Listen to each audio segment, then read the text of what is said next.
नमस्कार विद्यार्थियों, मैं जसवंत मीणा संकल्प कोचिंग क्लासेस के YouTube चैनल पर आप सब लोगों का हार्दिक स्वागत और अभिनंदन करता हूं। दोस्तों, हम दुर्गों के इस टॉपिक में हम जयपुर के दुर्गों के बारे में चर्चा कर रहे थे और हमने आमेर का दुर्ग और जयगढ़ दुर्ग के बारे में विस्तार से चर्चा की थी। और अब जयपुर का जो अगला दुर्ग है उसके बारे में हम नाहरगढ़ दुर्ग है और हम नाहरगढ़ दुर्ग के बारे में अब चर्चा करेंगे। तो देखिए दोस्तों, श्रेणी की हम बात करें तो नाहरगढ़ एक गिरि दुर्ग है। कैसा दुर्ग है? गिरि दुर्ग। और गिरि दुर्ग कैसा दुर्ग होता है? जो किसी पहाड़, पर्वत या पठार पर स्थित हो। हम बात करें निर्माण की तो इस दुर्ग का निर्माण मराठों के आक्रमणों से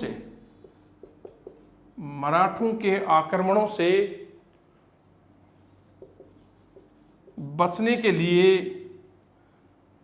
1734 ईस्वी में जयपुर के महाराजा सवाई जयसिंह ने करवाया था। तो निर्माण मराठों के आक्रमणों से बचने के लिए 1734 ईस्वी में जयपुर के महाराजा सवाई जयसिंह ने करवाया था। दोस्तों, इस समय जयपुर पर मराठों के आक्रमण शुरू हो चुके थे और इन्हीं आक्रमणों से बचने के लिए महाराजा सवाई जयसिंह ने इस दुर्ग का निर्माण करवाया। दोस्तों, दुर्ग के बहुत सारे उपनाम हैं और उपनामों के बारे में देखिए कौन कौन से उपनाम हैं। पहले उपनाम की ओर हम चर्चा करते हैं तो इसका पहला उपनाम है सुदर्शनगढ़। ये क्वेश्चन आ चुका है दोस्तों कि जयपुर के किस दुर्ग को सुदर्शनगढ़ के नाम से जाना जाता है, तो आपका आंसर आएगा नाहरगढ़। इसको सुलक्षणगढ़ भी कहते हैं और ये इसलिए कहा गया, ये नाम इसलिए पड़ा क्योंकि दुर्ग में भगवान श्री कृष्ण का मंदिर है। दूसरा उपनाम देखिए, जयपुर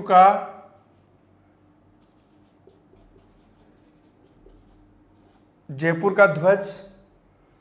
और तीसरा उपनाम देखिए, जयपुर का मुकुट।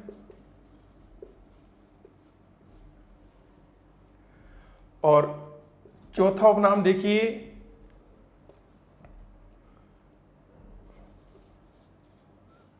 मीठड़ी का दुर्ग। और पांचवा उपनाम देखिए, महलों का दुर्ग। दोस्तों, जयपुर का मुकुट इसको इसलिए कहा जाता है, देखिए ये तीनों दुर्ग, यहां आमेर दुर्ग है, इससे थोड़ी ऊपर जाकर के ये जयगढ़ दुर्ग है और यहां ये नाहरगढ़ है। और नाहरगढ़ दुर्ग जहां इस पहाड़ी पर है, इसके बाद में जयपुर शहर शुरू हो जाता है। तो यहां से जयपुर शहर पूरा दिखाई देता है। तो सबसे नीचे आमेर दुर्ग है, उससे थोड़ी ऊपर पर जयगढ़ दुर्ग है, उसके बाद में नाहरगढ़ दुर्ग है। तो दोबारा देखिए दोस्तों, नाहरगढ़ एक गिरि दुर्ग है। निर्माण मराठों के आक्रमण से बचने के लिए 1734 ईस्वी में जयपुर के निर्माता महाराजा सवाई जयसिंह ने करवाया था। दुर्ग के बहुत सारे उपनाम हैं। सुदर्शनगढ़, इसको सुलक्षणगढ़ भी कहते हैं। ये नाम इसलिए पड़ा क्योंकि दुर्ग में भगवान श्री कृष्ण का मंदिर है। जयपुर का ध्वज भी कहा जाता है, जयपुर का मुकुट भी, चूंकि ये सबसे ऊंचाई पर है। इसे मीठड़ी का दुर्ग भी कहते हैं और इसे महलों का दुर्ग भी कहते हैं।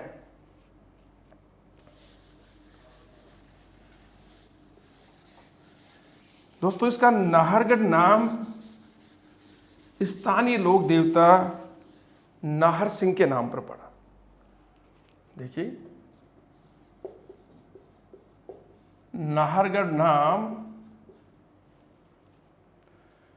यहाँ के स्थानीय लोक देवता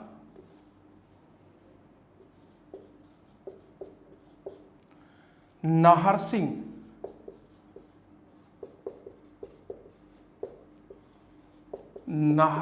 भूमिया के नाम पर पड़ा। नाहरसिंह भूमिया, भूमिया भूमि के रक्षक होते हैं। तो नाहरगढ़ नाम किस पर पड़ा? स्थानीय लोक देवता नाहरसिंह भूमिया के नाम पर पड़ा। और दोस्तों कि इस दुर्ग के बारे में एक कथा प्रचलित है कि जहाँ इस दुर्ग का निर्माण किया गया वहाँ नाहरसिंह भूमिया का स्थान था, और दिन में जब दुर्ग का निर्माण किया जाता था तो रात में नाहरसिंह कहते हैं कि नाहरसिंह भूमिया द्वारा उस निर्माण कार्य को पूरा नष्ट कर दिया जाता था। और ये प्रक्रिया चलती, सुबह जब आकर देखा जाता तो पूरा निर्माण कार्य ध्वस्त मिलता। बाद में जयपुर के महाराजा ने अपने राजकवि सवाई जयसिंह के राजकवि रत्नाकर पुंडरीक की सलाह पर इन नाहरसिंह जी को विधिवत रूप से यहाँ से हटा करके जयपुर की घाट की गुणी में अंबागढ़ में स्थापित कर दिया। घाट की गुणी में अंबागढ़ में स्थापित कर दिया। दुर्ग में जयपुर के महाराजा सवाई माधो सिंह द्वितीय ने अपनी 9 पासवानों के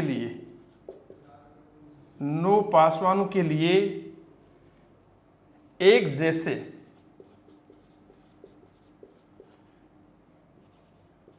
9 महलों का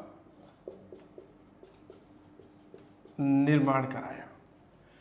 और इन महलों के निर्माण में जिस शैली का प्रयोग किया गया वो थी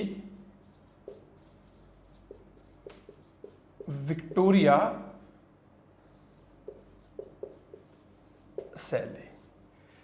तो जयपुर के महाराजा सवाई माधो सिंह द्वितीय ने इस दुर्ग में अपनी 9 पासवानों के लिए एक जैसे 9 महलों का निर्माण कराया। और इन महलों के निर्माण में जिस शैली का प्रयोग किया गया उसे विक्टोरिया शैली कहते हैं। दोस्तों यहाँ से बहुत बार क्वेश्चन आ गया कि नाहरगढ़ दुर्ग में जयपुर के किस महाराजा ने अपनी 9 पासवानों के लिए एक जैसे 9 महलों का निर्माण कराया? तो आपका उत्तर आएगा सवाई माधो सिंह द्वितीय। दूसरा क्वेश्चन आता है कि सवाई माधो सिंह द्वितीय ने नाहरगढ़ दुर्ग में अपनी 9 पासवानों के लिए जिन 9 महलों का निर्माण करवाया था वह महल किस शैली में बनाए गए? विक्टोरिया शैली में बनाए गए थे। और दोस्तों पासवान क्या होती हैं? ये राजा की प्रेयसी होती हैं। और जो 9 महल हैं वो देखिए कौन कौन से हैं। सूरज प्रकाश,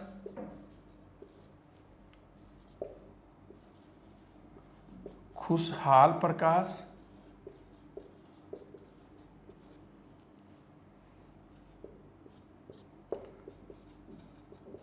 जवाहर प्रकाश,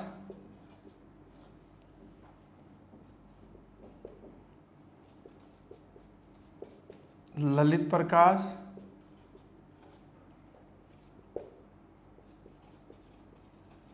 लक्ष्मी प्रकाश,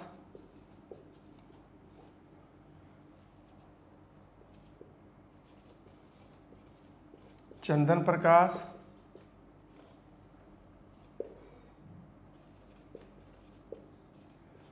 आनंद प्रकाश, रतन प्रकाश और बसंत प्रकाश। ये 9 महल हैं। तो दोबारा देखिए दोस्तों, नाहरगढ़ दुर्ग का नाहरगढ़ नाम स्थानीय लोक देवता नाहरसिंह भूमिया के नाम पर रखा गया। ऐसी किंवदंती है कि जब दुर्ग का निर्माण किया जा रहा था, तो दिन में जो निर्माण कार्य किया जाता था, रात्रि में नारसिंह भूमिया उस निर्माण कार्य को ध्वस्त कर देते थे। अंत में महाराजा सवाई जय सिंह ने अपने राजकवि रत्नाकर पुंडरीक की सलाह पर नारसिंह भूमिया को विधिवत रूप से यहाँ से हटा करके जयपुर की घाट की गुणी में अम्बागढ़ में स्थापित कर दिया। उसके बाद इस दुर्ग का निर्माण कार्य हुआ। दुर्ग में सवाई माधो सिंह द्वितीय ने अपनी 9 पासवानों प्रेयसियों के लिए विक्टोरिया शैली में एक जैसे 9 महलों का निर्माण किया गया। और वो महल है, पहला देखिए सूरज प्रकाश महल है, खुशहाल प्रकाश, जवाहर प्रकाश, ललित प्रकाश, लक्ष्मी प्रकाश, चंदन प्रकाश, आनंद प्रकाश, रतन प्रकाश और बसंत प्रकाश।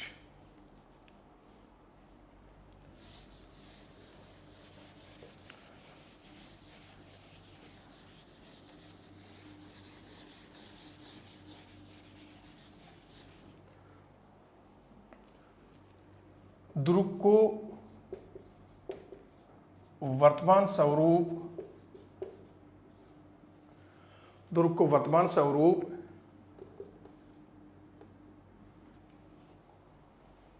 1868 में, दुर्ग को वर्तमान स्वरूप 1868 ईस्वी में जयपुर के महाराजा सवाई राम सिंह द्वितीय ने दिया। इस दुर्ग में महाराजा सवाई जगत सिंह की पासवान, सवाई जगत सिंह की पासवान रस कपूर को कैद करके रखा गया था। दुर्ग की तलहटी में 2 बहुत ही ऐतिहासिक स्थल हैं। नंबर 1 जैविक उद्यान है, जयपुर का जैविक उद्यान इसी दुर्ग की तलहटी में है। दूसरा गैटोर की छतरियां हैं। और दोस्तों गैटोर की छतरियां जयपुर के महाराजाओं के शमशान घाट हैं। दुर्ग में उत्कृष्ट स्वर्ण मीनाकारी है, अर्थात सोने की कलम से बहुत ही सुंदर कार्य किया गया था। तो देखिए दोबारा, दुर्ग को वर्तमान स्वरूप 1868 ईस्वी में जयपुर के महाराजा सवाई राम सिंह द्वितीय ने दिया। सवाई जगत सिंह की पासवान रस कपूर को इस दुर्ग में कैद करके रखा गया था। दुर्ग की तलहटी में जैविक उद्यान और गेटोर की छतरियां हैं। गेटोर की छतरियां ये जयपुर के महाराजाओं की शमशान घाट हैं। दुर्ग में सोने की कलम का बहुत सुंदर कार्य अर्थात उत्कृष्ट स्वर्ण मीनाकारी की गई है।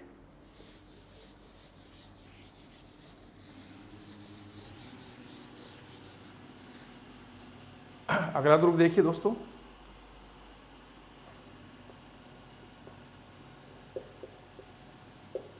चोमू का दुर्ग।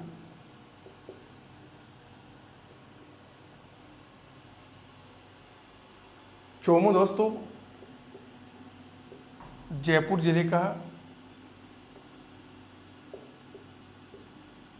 उपखंड है। श्रेणी ये मुख्य रूप से एक भूमि दुर्ग है। पारिक दुर्ग की श्रेणी भी है क्योंकि दुर्ग के चारों ओर परकोटा है।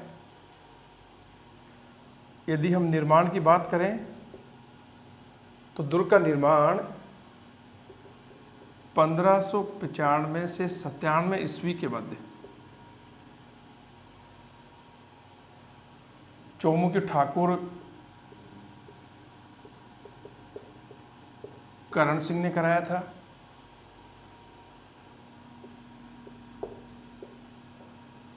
ठाकुर रघुनाथ ठाकुर रघुनाथ सिंह ने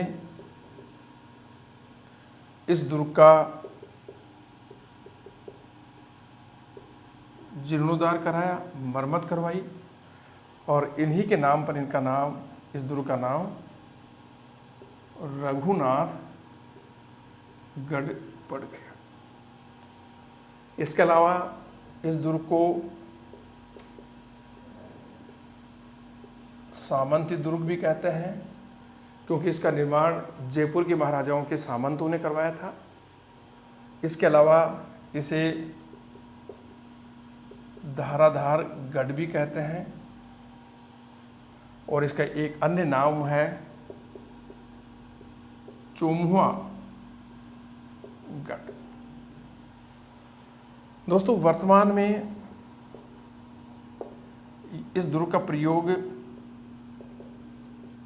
व्यावसायिक प्रयोजन के रूप में, मंडी के रूप में किया जा रहा है। तो देखिए, दोबारा देखिए दोस्तों, चोमू का दुर्ग जयपुर के चोमू उपखंड में है। ये एक भूमि दुर्ग है और पारित दुर्ग भी है, क्योंकि दुर्ग के चारों ओर परकोटा भी है। निर्माण 1595 से 97 ईस्वी के मध्य चोमू के ठाकुर करण सिंह ने करवाया था, जो जयपुर के महाराजाओं का सामंत था। यहाँ के ठाकुर रघुनाथ सिंह ने इसको जीर्णोद्धार कराया, इसकी मरम्मत करवाई और उन्हीं के नाम पर इसका नाम क्या पड़ गया, रघुनाथगढ़। ये इसका पहला उपनाम है। इसके अलावा इसको सामंती दुर्ग भी कहते हैं, क्योंकि इस दुर्ग का निर्माण जयपुर के सामंतों ने करवाया था। इसका एक अन्य नाम धाराधार गढ़ भी है, इसे चोमुआ गढ़ भी कहते हैं। दोस्तों, जो ये उपनाम है, यहाँ से कई बार क्वेश्चन आ गया, जैसे धाराधार गढ़ आ गया, चोमुआ गढ़ आ गया, इसके बारे में भी क्वेश्चन पूछ लिया गया। और वर्तमान में इस दुर्ग का प्रयोग व्यापारियों द्वारा व्यावसायिक प्रयोजन के तहत मंडी के रूप में इस दुर्ग का प्रयोग किया जा रहा है। अगला दुर्ग देखिए,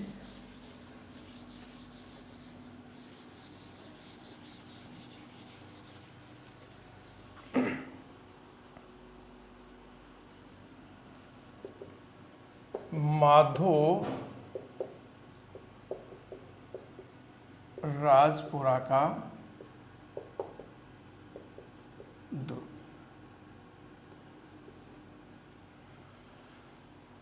दोस्तों, श्रेणी की बात करें तो ये भी भूमि दुर्ग है।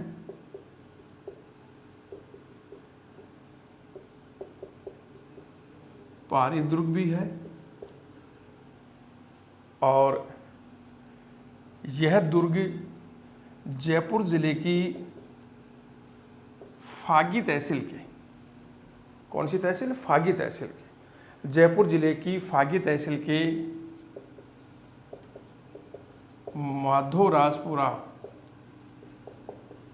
गांव में है। निर्माण की यदि हम बात करें तो इसका निर्माण मराठों पर विजय के प्रतीक के रूप में जयपुर के महाराजा सवाई माधो सिंह ने कराया था। दोस्तों, इस दुर्ग के साथ कछवा वंश की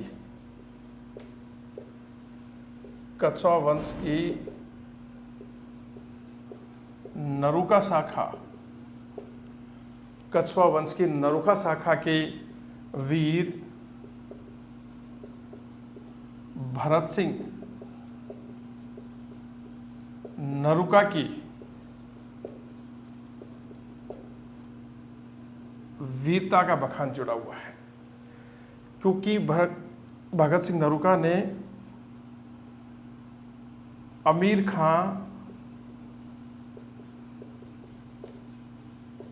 अमीर का पिंडारी की बेगमों को इस दुर्ग में कैद कर दिया था। दोबारा देखिए दोस्तों, माधो राजपुरा का दुर्ग श्रेणी भूमि दुर्ग, पारिक दुर्ग है। ये दुर्ग फागी तहसील, जयपुर की फागी तहसील के माधव राजपुरा गांव में स्थित है। इसका निर्माण मराठों पर विजय के प्रतीक के रूप में जयपुर के महाराजा सवाई माधो सिंह प्रथम ने करवाया था। इस दुर्ग के साथ कछवा वंश की नरुका शाखा के वीर भरत सिंह नरूका की वीरता की कथा जुड़ी हुई है। भरत सिंह नरूका ने अमीर खां पिंडारी की बेगमों को इस दुर्ग में कैद कर लिया था।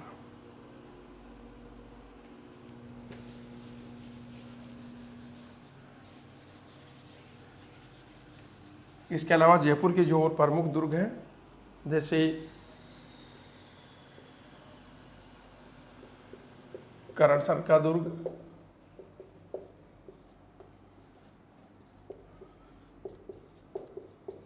कान्होता का दुर्ग,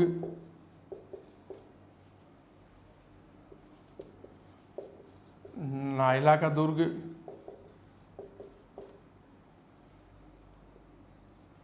और